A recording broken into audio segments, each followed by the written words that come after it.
for 2014, movie ticket sales were down 6%, and that's with the increase of freaking $18 3D tickets that they force you to get because they don't show it in a freaking 2D theater anymore. Is that really the case, though? I mean, I went to more movies this year than I think I have in many, many recent years, and I... That's just you, though. No, I know, but I'm not talking about the ticket prices going down. I'm talking about the 3D...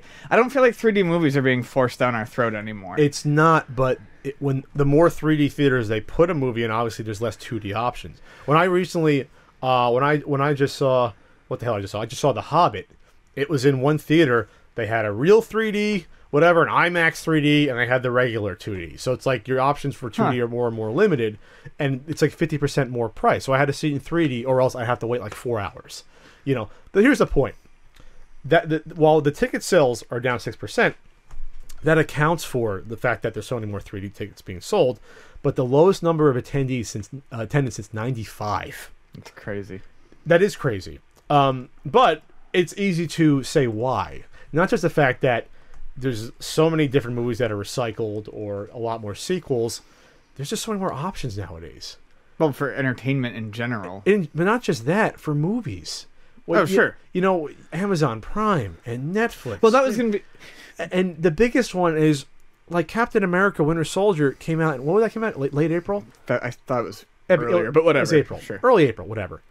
You could get it on DVD by early July. Yeah.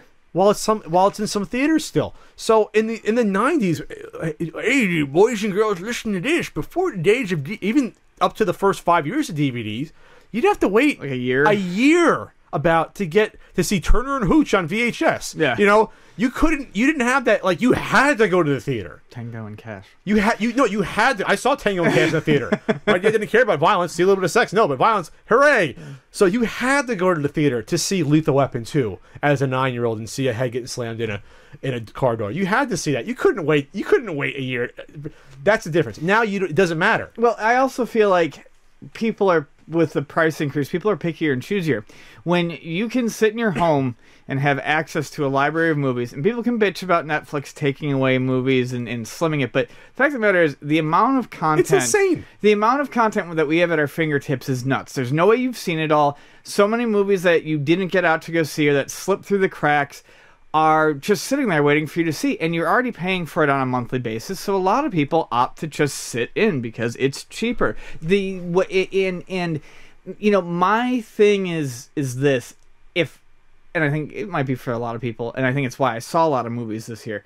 There are movies that you just want to see on a big screen. Oh, yeah. Like a really big screen, like Godzilla, Captain America, Guardians of the Galaxy, to a lesser extent... The Hobbit movies make more sense to see in the theater for the big battle scenes, whether or not you like them. To a lesser extent, something like X-Men. X-Men was actually just a really good character movie.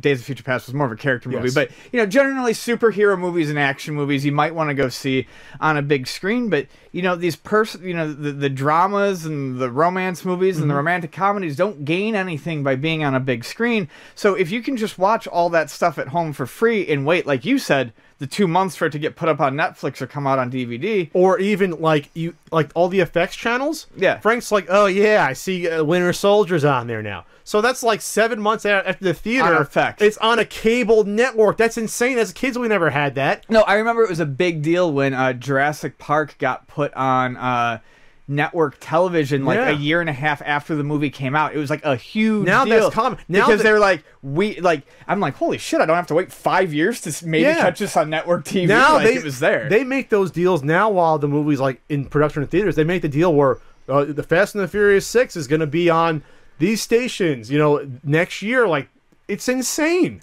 Like, the entertainment's now, it's like we are so just inundated with it, and I don't think we have to step back and realize how it was 20 years ago.